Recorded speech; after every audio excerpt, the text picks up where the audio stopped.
Assalamualaikum warahmatullahi wabarakatuh. Saya Ahmad Alexander, mewakili kelompok 18 dalam mempresentasikan penerapan Business Intelligence Decision Support System pada aplikasi dashboard PK Instant untuk mendukung rencana PK Instant sesuai dengan Key Performance Indicator. Sebagai pendahuluan, yaitu profil instansinya, PKN merupakan salah satu perguruan tinggi kedinasan di bidang keuangan negara. Kemudian PK Instant merupakan organisasi yang beroperasi di lingkungan Kementerian Keuangan yang berada di bawah dan bertanggung jawab kepada Menteri Keuangan melalui Kepala Badan Pendidikan dan Pelatihan Keuangan. Visi PK Instant yakni menjadi kampus bagi putra-putri terbaik bangsa untuk menjadi pemimpin dan agen perubahan unggul, beretika, modern, dan profesional dalam pengelolaan keuangan negara untuk mewujudkan negara kesatuan Republik Indonesia yang sejahtera dan berkeadilan sosial. Misi PK Instant ada 4. Yang pertama, menyelenggarakan kegiatan tridharma yang bermutu tinggi sebagai hasil sentosa, pengetahuan, dan praktik pengelolaan keuangan negara. Yang kedua, membangun iklim kehidupan akademik yang membangun pola pikir kreatif, kritis, saling menghargai, menjunjung etika, dan berwawasan kebangsaan dalam rangka membentuk pengelola keuangan negara yang memiliki intelektualitas tinggi, mampu beradaptasi dengan perkembangan teknologi, dan memegang teguh nilai-nilai Kementerian Keuangan. Yang ketiga, memberikan kesempatan yang adil dan akses pendidikan dan pengajaran yang berkualitas bagi putra-putri terbaik bangsa dalam membangun keberagaman sumber daya pengelola keuangan negara. Dan yang keempat, mengembangkan sistem tata kelola pendidikan tinggi berbasis digital dan manajemen sumber daya optimal. Struktur organisasi PK Instant pada tingkat manajerial dipimpin oleh seorang direktur, dan seorang direktur ini dibantu oleh 3 pembantu direktur di bidang akademik, bidang umum dan keuangan, serta bidang kemahasiswaan. Dalam menjalankan roda pemerintahan, Senat berperan dalam mengawasi dan memonitoring bidang pendidikan, sedangkan Dewan Pertimbangan mengawasi dan memonitoring bidang non-akademik. Prosedur penelitian yang kami gunakan mengacu pada metodologi Breakpoint yang memiliki 3 tahapan utama, yakni yang pertama desain dan prototyping dashboard, yang kedua konstruksi dan integrasi dashboard, yang ketiga deployment dan maintenance dashboard. Key Performance Indicator merupakan metrik finansial maupun non-finansial yang digunakan untuk membantu suatu organisasi atau perusahaan dalam menentukan dan mengukur kemajuan terhadap sasaran organisasi atau perusahaan tersebut. KPI digunakan dalam business intelligence untuk menilai keadaan terkini suatu bisnis dan dapat menentukan suatu tindakan terhadap keadaan tersebut. Pada pengembangan aplikasi ini, KPI bersumber dari laporan kinerja BPPK. Dari KPI yang ada terbagi menjadi 4 bidang, yaitu stakeholder perspektif, customer perspektif, internal process perspektif, dan learning and growth perspektif.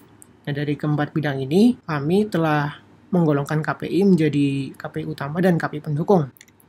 Kemudian dari KPI utama, kami memilih persentase lulusan diklat dengan predikat minimal baik dan indeks kepuasan pengguna layanan. Pada diagram flowchart, idenya yakni sistem atau aplikasi mengakses database dari database yang berbeda-beda untuk meroleh data nilai tingkat lulusan, nilai IPK lulusan, skor IBT lulusan, dan data survei pelanggan yang kemudian akan diintegrasikan dan melalui proses ETL hingga mencapai tahap data warehouse PK Instant. Ketika data tersebut sudah tersimpan dalam data warehouse PK Instant, maka dapat digunakan untuk KPI dalam wujud dashboard dan diberlakukan analisis data mining dalam wujud prediksi unggul. Baik dashboard maupun prediksi unggul, informasinya ini akan ditampilkan melalui aplikasi dashboard PK Instant untuk dilihat oleh end user yang merupakan pengambil keputusan.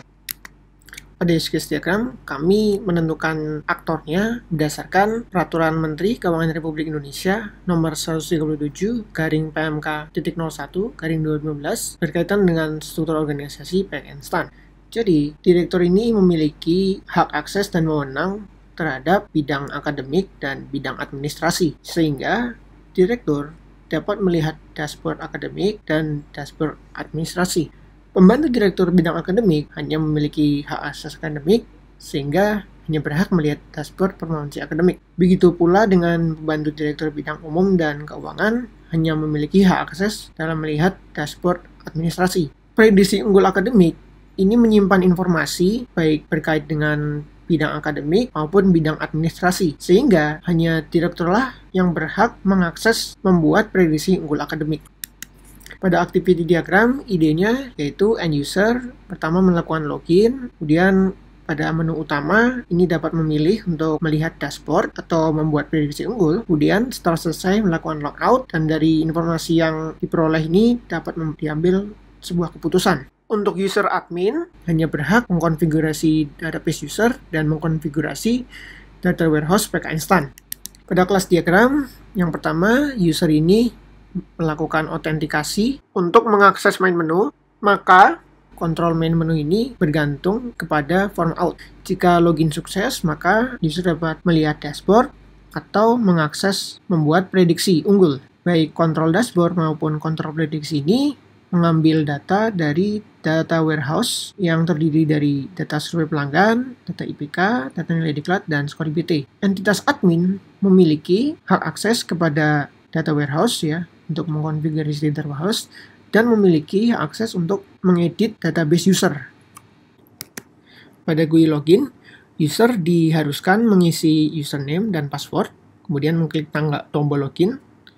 Nah, pada main menunya, direktur dapat mengakses dashboard dan membuat prediksi unggul, sedangkan pembantu direktur hanya berhak mengakses dashboard. Nah, pada GUI dashboardnya, direktur dapat melihat nilai-nilai diklat dan nilai IPK lulusan serta skor IBT, dan dapat melihat pula indeks kepuasan administrasi. Nah, dari informasi yang diperoleh, maka direktur dapat mengambil keputusan. Sedangkan pembantu direktur hanya berwenang memberikan saran kepada direktur dan hanya dapat membuat kebijakan berdasarkan arahan direktur sehingga tidak dapat membuat keputusan secara independen.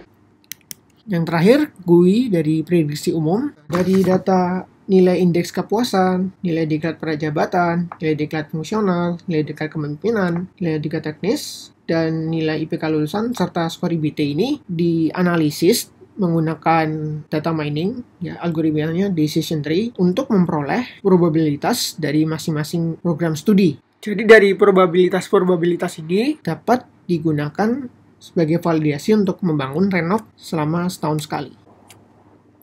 Metodologi solusi IT seperti yang sudah dijelaskan pada slide sebelumnya, yaitu merupakan prediksi unggul akademik berbasis decision support system pada variabel-variabel KPI, yaitu seperti nilai diklat, nilai IPK, dan skor IBT. Nanti dicari probabilitasnya sebagai validasi untuk mengarahkan PK Instant dalam membangun dan mewujudkan tujuan rencana operasional yang diadakan pada setiap prodi sesuai dengan probabilitasnya masing-masing di PK Instant dengan periode monitoring setiap setahun sekali.